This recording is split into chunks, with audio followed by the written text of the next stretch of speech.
Welcome to a special program by Inspinet TV. We're talking to Dominic McKnight Hardy. He's the managing director of MIS Marine, a leading marine insurance technology company, which delivers ship vetting and compliance solutions for over 15 years. Dom, thank you so much for taking the time to talk to Inspinet. You guys specialize in the application of marine assurance data, technology, and software to manage safety and environmental protection, sanction compliance, and operational performance. Dom, you yourself have a thorough understanding of the current industry, the landscape, the challenges it faces, so we're very much looking forward to talking to you and learning more about that. Dom, thank you so much for taking the time. Thank you very much indeed. Pleased to be here. So, Dom, the way this is going to work, we're just going to go over a few questions. We want to learn more about MIS Marine, about the industry that you guys work in, about the company itself. But why don't we start with the company? What is marine assurance? Great question. And it's an evolving question. It does change all the time depending upon what risk factors are most prevalent and most interesting to people at the time, because marine assurance is basically a risk mitigation and management process. Fundamentally, marine assurance is the process of assessing the quality of a tanker before any form of interaction. The interaction could be contractual or physical, and monitored during the contract or the service. So this could be from a chartering perspective, where the charterer wants to assess the vessel for cargo movement. It could be a trader before taking on a title, or it could be a port authority or a terminal operator before a physical interaction between an infrastructure and that vessel. So at any point in that assessment, and then during the lifespan of that contract or engagement, there are risks, and the company wants to assess the risks at play and mitigate them as best they can. So as you can well imagine, it's an evolving definition. It started very much as a physical matter, putting an inspector on board a tanker to perform an inspection. These days, through prevailing conditions internationally, there's a lot of interest in sanctions and compliance, environmental emissions, and looking after crew welfare. Each of these are areas where marine assurance has grown and developed to help these companies. For sure. No, that's super interesting. And Dom, how does MIS Marine fit into the current marine assurance landscape globally? So we started at the beginning of our history as interacting with companies to help the development of those inspection regimes, the technology that underpins them. Over the years, we've then grown to add in any other form of risk mitigation and management that could play into that assessment. So we're now gathering sanctions and compliance data. We're working with vessel tracking data, satellite providers to gather the data needed for vessel geo-tracking, for dark activity monitoring, for concealed STS activities, and all kinds of data and processes that assist these companies more widely. So marine assurance is now also an assisting and enabling technology. So the marine assurance has become a repository of a vast amount of data to do with marine and maritime entities. And that data is useful in many ways to charterers, to traders, to port operations, organisations and entities. So groups that operate to one side or the other of marine assurance. And our position is as the technology provider, technology expert to this marine domain, to the data that's involved in it. And we provide that software and the technology to charterers and terminal operators to assist in their assurance processes. Okay, fantastic. And Dom, I'm curious to know more about how risk and the process of assessing risk has changed in the industry during your career, but also, during the last 14 years, and where you see it going in the future as well. Yeah. So when my career in the marine assurance technology space started, it was still very much a physical inspection. The inspection was the core. And the inspection has stopped being the core. It's very much a hierarchy of risk mitigation with physical inspection as the bedrock of it all. You can't take that away just because now you're interested in a management, self-assessment or sanctions compliance. So you need to build up those that stack of risk mitigation. So in 2004-05, the TMSA2, the Occupant Managed Self-Assessment Scheme, was brought out. So that took the process of vetting also off towards the assessment of the manager themselves. But a vast amount of things have happened in the last couple of years. The IMO started talking about the EEXI and CII regulations. EU also and the Sea Cargo Charter started to develop ways in which emissions will be tracked and monitored. And there was a lot of attention building up to that, which is a large amount of it coming to force this year. But as everyone knows, early 2022, with the start of the war in Ukraine, there's been an ever-increasing number of sanctions. And they started with direct sanctions, with individual companies being put on watch lists by different entities around the world, whether that be OFAC, DOJ in the US, EU, UN, Switzerland. And then they moved to secondary sanctions, whereby this could be a block on Russian cargoes entering a port or ports in a block.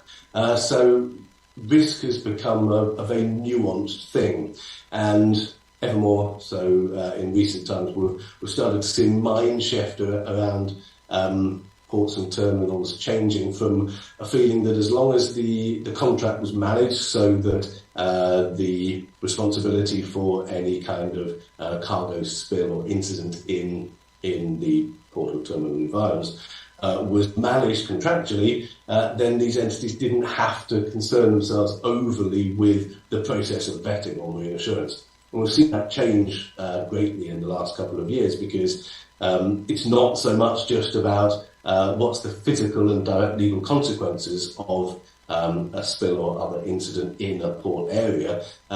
You've got to manage the counterparty risk. The risk of that vessel's owner or operator being sanctioned, the risk of excess emissions being emitted while in the port area, the risk of ballast water bringing in invasive species to that country who could be tracking their water closely in that way. So it's moved. Mindsets have shifted from more of a physical perception to seeing this wide range and this 360 view of risk as it stands. So that's how things have changed during my career anyway. Yeah, no, it's a really interesting comment. And I think what you're touching on in terms of sustainability is interesting as well. And I want to talk about that for a minute. Do you think there is more responsibility now, or more oversight in terms of, protection to the environment in case of spills, or, just shipping traffic as a whole all over the world? How has that, part of the industry changed? Well, it's a vast industry with a very wide array of organisations, players in the market. There are some companies who genuinely do see their obligations to the environment, to sustainability, to greening shipping. There are definitely companies that are doing this because they want to. They passionately feel it's the best route to sustain the environment, the waters, the air around us. And quite understandably, there are others that are mitigating any kind of corporate risk or legal or financial consequences from not doing what they should be doing in the right way. And quite rightly, therefore, the IMO, the EU, other organisations like the California Air Resources Board, they've brought in their controls and their checks and balances and monitoring processes to just force the bar, to force the game. make sure everybody keeps up and not just those that are doing it for all the right and good reasons. So there's quite a lot of different ways in which companies need to monitor where they stand now. Fundamentally, it's all from a vessel perspective, but both the vessel owner and the charterer have different obligations, and as do ports, cargo origin regulations. So while the emissions all come from the funnel, they come from the ship. Every organisation with a responsibility and an interest in this process of shipping has an obligation to find out exactly where they are, to document in detail where they stand, find their current level, because if you don't know where you stand, you can't improve, and to establish a route to improvement, and then to track everybody's involvement in those emissions. So, for example, if one of the tenets of what we strive to is data sharing, data standardization, and in that, if the industry is able to identify data standards for emissions reporting on a daily basis, which is an initiative that we are involved in with a number of other shipping players, then everybody involved in a cargo movement can be aware of their emissions on a daily basis. So the charter, the operators, then through big data and modeling, ascertain their total exposure to emissions and carbon production over the course of the year, whether they are the port from which the cargo is transited, the charter or the owner that's responsible for the vessel itself, or the charterer who is responsible for having moved the product from A to B. So there's a vast amount going on, many overlapping initiatives to track, to improve, to document in detail. It's a very exciting place to be, very fun, very much fun to be at the centre of it all.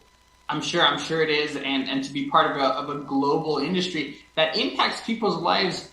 You know, I was going to say on a daily basis, but it's more like on a minute by minute basis. You know, without the transportation of of these gases or just of shipping in general, you know, how do we live in this modern age? Dom, I wanted to move on a little bit and talk about Marine Assurance 2.0.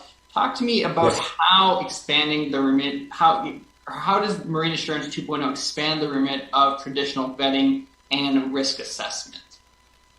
Great question. So we coined the phrase Marine Assurance 2.0 to describe our passion for widening out marine assurance to cover and help companies track their risk and provide assistance to all the other parts of the companies in any ways they can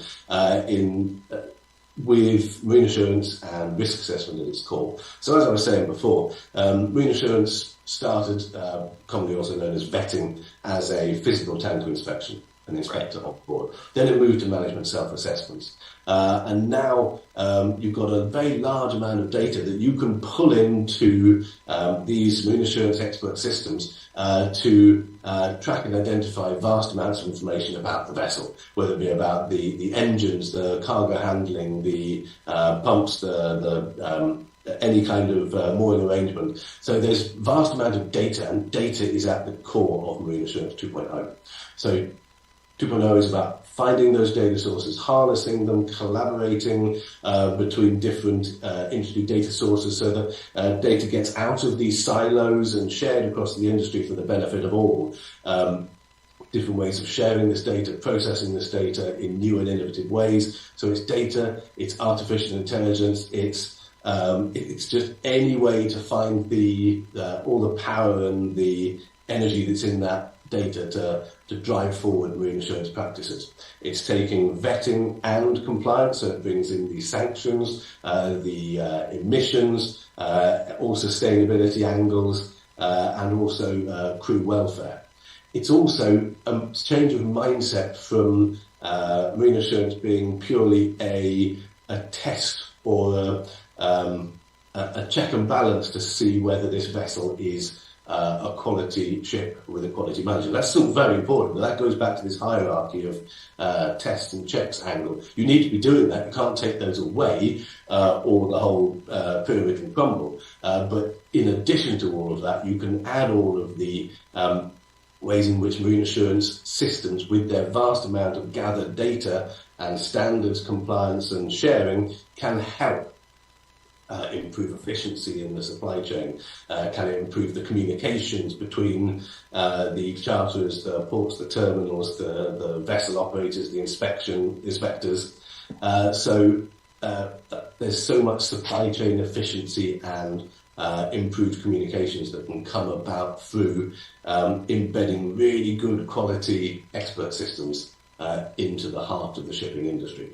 So that's what we wanted to drive. It's a spirit, it's a vision, Marine Assurance 2.0. Dom, you mentioned this word just now, efficiency, which is what I took away from your answer. And the efficiency is in terms of time, in terms of safety, and at the end of the day, it results in what I'm sure is a monetary saving for your clients. And not to mention the preemptive, the fact that you have all this data would allow you to preemptively, take action. Say, this is going to fail on the way, we need to do something about it now, or even months or years in advance. This piece wasn't produced to the higher standards and we need to replace it now before such as happens. Maybe you could give us a quick description or a quick answer about financial savings that you foresee happening with Marine Assurance 2.0. Yeah.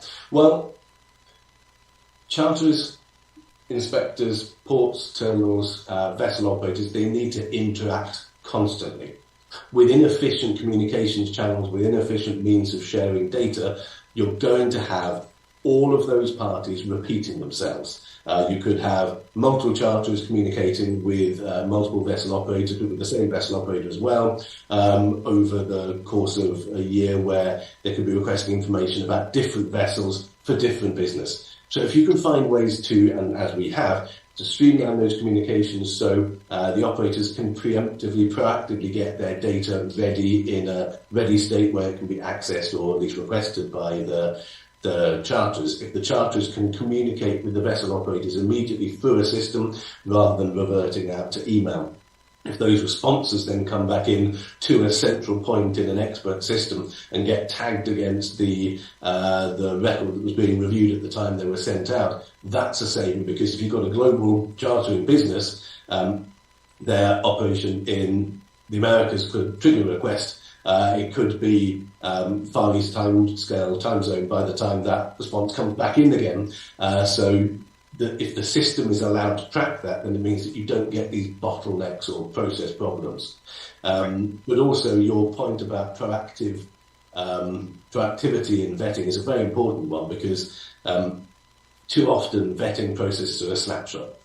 So if an entity is interested in assessing the quality of a vessel or its operator, it might assess that now once. But the duration of that risk exposure is far longer than that. They could assess it now for a start of business in 2 weeks' time, and that business could be a 60-day exposure. So those entities, they need that system to see, to watch and track that business, to show them what changes during that time. They can't always do something specifically about that. The business may have already started, but there are ways and means and measures they can further control or monitor that activity as it progresses, if they are aware of the things that are happening, aware of maybe extra assistance that needs to be provided for a channel passage or for arrival in a terminal, certificates which might be expiring during the period of the charter. This proactive vetting means that everyone gets to keep a far more close watching brief on that business to monitor any risks that may occur. Right.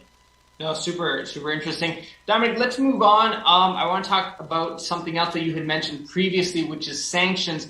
how has the recent explosion of sanctions affected the industry, affected the world, and how is marine assurance supporting companies with sanction management? Yeah, that obviously very timely question. Yes. So before the Russia-Ukraine war at the start of last year, sanctions were often placed, or ubiquitously placed really, onto companies, individuals usually, through companies that then had an ownership role to play in this, with this vessel. So therefore a vessel would then be sanctioned and blocked. That's basically how it worked. But there are so many more things that need to be done now, because there are already in total about 32,000 as of yesterday, I'm reliably informed, different sanctions on companies from multiple different sources. We track about 34 different sources of geopolitical sanctions, as I mentioned, OFAC, DOJ, UN, Switzerland, EU, many different sources. Once you strip that down to those companies with a relationship to vessels, then it drops to around 10,000 or so. So monitoring those has gone way beyond the ability of human intelligence alone. So you need the artificial intelligence, you need the systemic processing of that data as it relates to these companies with relationships to vessels. It's just gone way beyond human alone. And you need to be able to track those companies as their relationships to the vessels change. Ships change hands, they could change ownership or operation.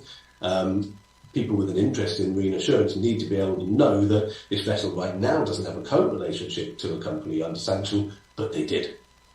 So that's also of interest. But that's when you need this combination of artificial with human intelligence. You need the system to tell you that there was, for example, a historic relationship, or the vessel's current owners have a relationship to a vessel that's currently sanctioned. So those kind of relationships can only really be done with computers when you're talking about 10,000 plus records. But you then need the human intelligence to decide whether, on a case-by-case basis, that has any relevance to this business. But then you've got these secondary elements where organisations like the EU could determine, or entities like them could determine that there will be no Russian cargoes calling at EU ports. So that's when you need to go beyond these sanctions and start trying to ascertain, is this a cargo of a certain origin?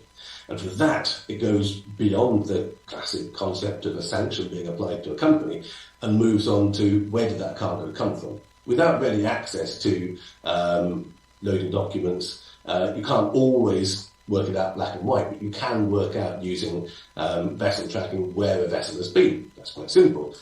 Which ports is it called at? When did the draft change? So therefore, did it load or discharge in a certain place? But even that can be disguised. In certain areas, especially around the Eastern Mediterranean, there are many ship-to-ship operations occurring all the time, many of them for perfectly valid and reasonable reasons, but it's now become increasingly common to have disguised ship-to-ship transfer. So where you could have one vessel coming in and out of the Black Sea, and separate vessels performing dark, so with their AIS transponders switched off, ship-to-ship transfers, and then taking that cargo off to the West, for example, where their simple concept of voyage history would show you that it's not called at a place of interest. So this has created a vast amount more information that needs these systems to track it, but also needs to show the digested but still granular data to humans so they can use their emotive intelligence to determine if this is a problem in the context. So that's the main way. It's become less black and white. It's become more nuanced and granular. Right. And would you say that the technology is allowing for better tracking and for less, of these ship-to-ship transfers where the transponders are off, essentially creating a safer world? In a lot of ways, it's creating a situation that couldn't be achieved without good technology, because when you're talking about 12, 13, 14,000 vessels operating around the world at any time, the fact that their transponders may go off for a little while at a time, that's quite reasonable. It happens quite regularly. There are known issues in the AIS technology concept anyway.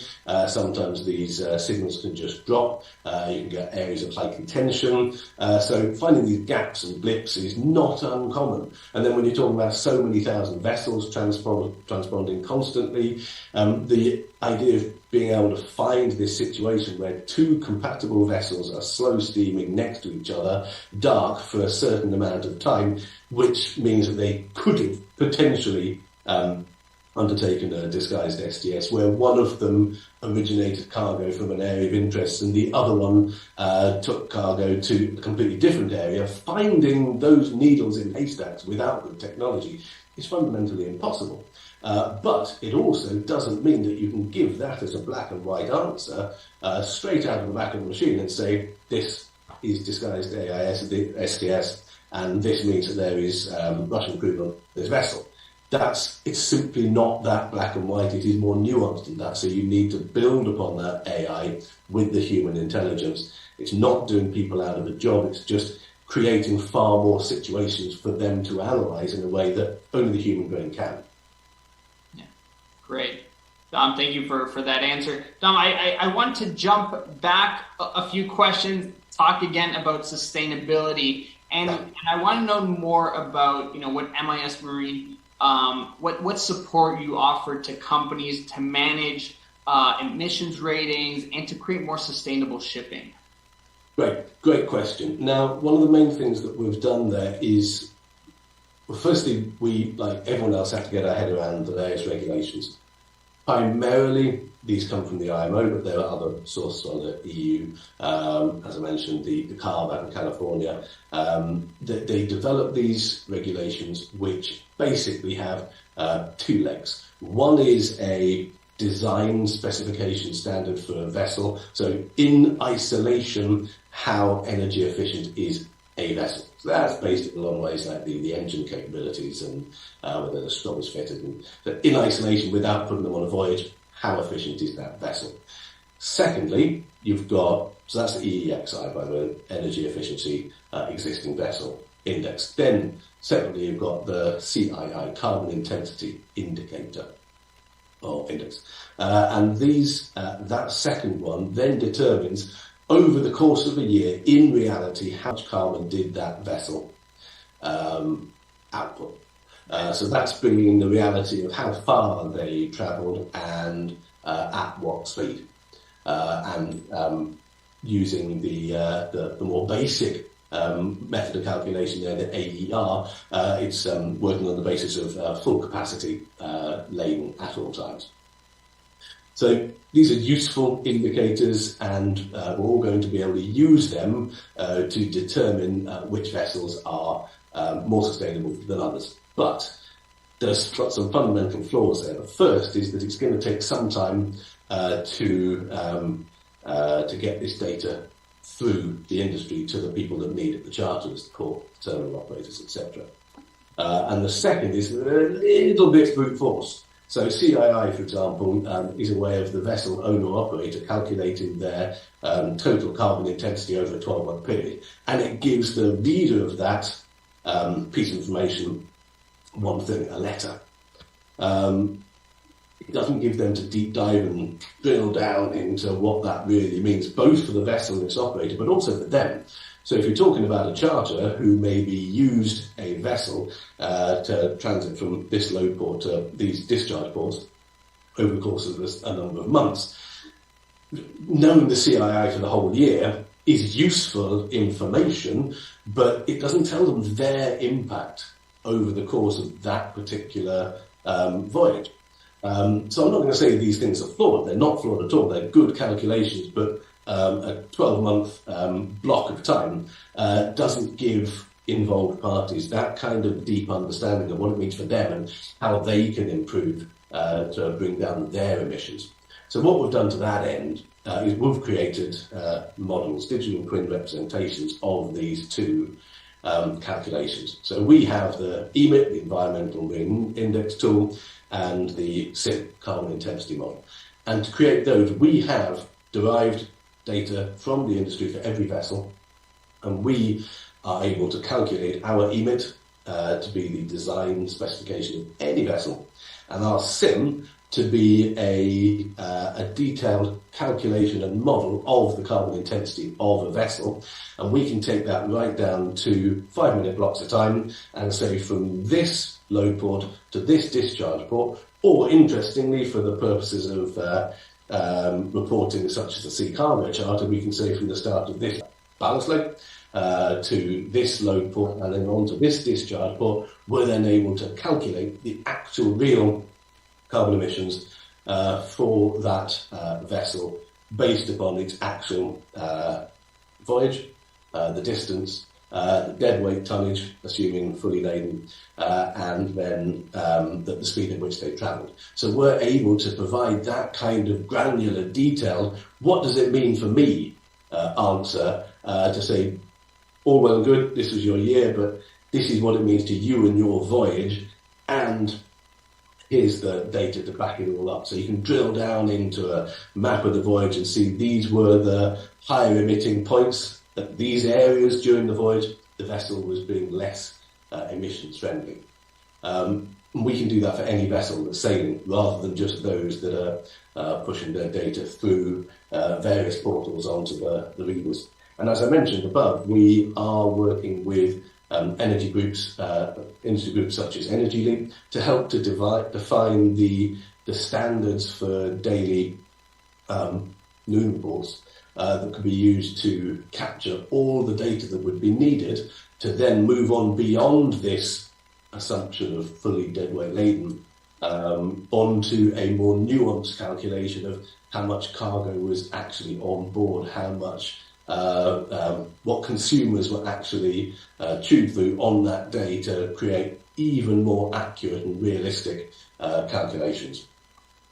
And again, it's all that kind of that visibility, transparency, not just an answer, an endpoint, but show your workings out, show your markings. It's like school maths again. Show how you got to the end so that people can get full confidence and trust in what they're being shown, rather than you and A, great, but how?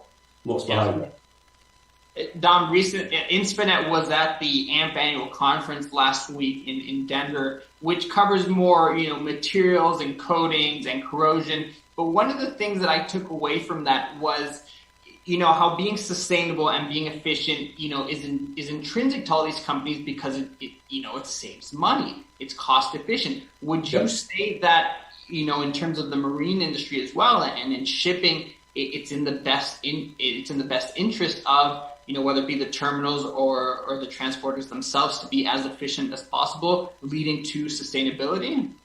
Yes, absolutely. Yes, energy efficiency and emissions efficiency isn't just reducing emissions for the very, very obvious, clear and immediately necessary goal of environmental protection, but also slow steaming and just-in-time arrival is kind of a perfect example of a goal that the whole industry wants to work towards. Getting the vessel to its load or discharge point just in time so that it can sail at a steady, as slow as possible speed to arrive just in time to avoid waiting around and burning fuel while waiting for the port to be ready for the arrival point, saves everybody time and money, while also achieving the common goal of environmental benefit. So yeah, absolutely, it's in everybody's interest. It's a win-win-win. Absolutely, it will take investment. Both in, as you say, from the conference there, in coatings, emissions treatment systems. It will take investment, but it will pay back, and it will create vessels that the charterers want to use, because that means that the charterers then get the benefit, and it means that everybody can do something about it preemptively before the inevitable carbon tax charges come along, when that, of course, is the industry can save itself money from these things. But, of course, those that don't do that will get hit with carbon taxes at some point anyway. Dom, one last question before we wrap up here, and I want to talk about MIS Marine's presence in Latin America. So you guys are, becoming more active in promoting marine insurance in the region, especially with your participation in organizations such as SLOM. What is MIS Marine's goal in working in Latin America? Well, we're a very collaborative business, as I've mentioned a number of times, and this is part of our key vision, Marine Insurance 2.0, collaborations, shared initiatives, shared goals, knowledge sharing is key to mutual improvement. And as part of our mission and vision, we want to contribute to any initiative that strives for a safer, cleaner and more efficient industry. You've mentioned this a few points now. How can we all move and push the industry towards a more sustainable position? We think we have a lot to give. We think that we can contribute to a better shipping industry, and that says, as you say, a benefit to the planet, to the airs and sea. Wherever we can create and where one exists, join a collaboration opportunity, especially through SLOM, which is something we're very passionate about, to increase awareness and encourage the sharing of best practices. We desperately want to take part. The Latin American region is a very diverse and varied region where all the different companies involved and maybe a different level of exposure and experience to the processes of marine assurance. And we believe that with our nuanced approach, we can work with many companies at various different levels on that journey and help them all in different ways so that they can all maintain that diversity, and we can work with it through our mantras of showing the workings out, showing the raw data, building upon artificial and human intelligence to really help wherever we can. And we think there's a lot we can give in the region. Dom, are there any countries that you'd like to highlight that you are already active in, or that you'd like to become more active in, or any specific industry? And also, is there an MIS Marine goal or presence in the Caribbean as well? So our operations are centered in the region out of Buenos Aires, Argentina, where Gonzalo Moratafini, our America's executive manager, is based. He's also the vice president of SLOM, based out of Colombia, but operating through and representing the whole of the Latin American region, including the Caribbean. So we have active participation in many countries: Argentina, Brazil, Chile, Peru. But there's no limit to where we will go and assist where we possibly can. And one of the key areas we think in the Latin American region where we can help greatly is terminal operators. There are many operators of cargo import and export terminals, and we believe that our marine assurance ethos, our vision and our technologies can really help them to ensure that they're implementing existing industry best practice, developing best practice of their own, and validating, testing the quality of vessels and their management companies adequately before they come into contact with them. Right, and I'm sure that applies, for all of the small countries in Central America, as well as you already mentioned the presence in Argentina and Brazil, being the biggest countries. So. That's exactly yes. So these terminal operators are spread over the whole of the Latin American region, not just the larger companies that I mentioned there, and there are some standards that have been developed by organisations like SLOM, but also Oil Companies International Marine Forum, with their marine terminal management self-assessment programs, which can apply to everybody if we can bring these best practices and the awareness of the process, the policies, and the tooling to apply them to the region. Everybody can leverage this best practice and experience and share that experience, and everyone can improve together. All right, fantastic. Dom, I think that's about it from our side here at Inspinet. Any final comment about MIS Marine or about marine assurance that you'd like to mention before we finish? Yeah, sure. So to go back to a few points, Marine Insurance 2.0 is a vision on how the existing experts of the world of marine insurance personnel can get a full 360 view of the risk they might face, how they can face the challenges of sustainability, crew protection, but also maintaining the decades-long great work of the industry on pollution prevention and safety of life at sea, how they can meet these challenges head on, how it's one world, one sea, and how everybody can leverage the tools and policy and best practice out there for the benefit of everybody.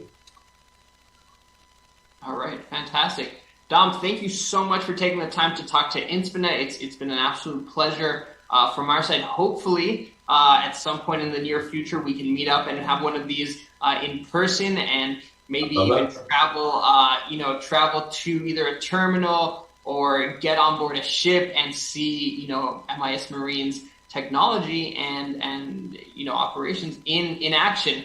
That'd be a really cool sight. I love that. Yeah. Anyway, in the meantime, Inspinet, we're on LinkedIn. We have our own platform. Please check out MIS Marine as well. You can follow Dom. I'm sure you're on LinkedIn if people want to connect with you. All right, absolutely. Fantastic. Well, there we go. From Inspinet, that's it. Have a fantastic day, Dom.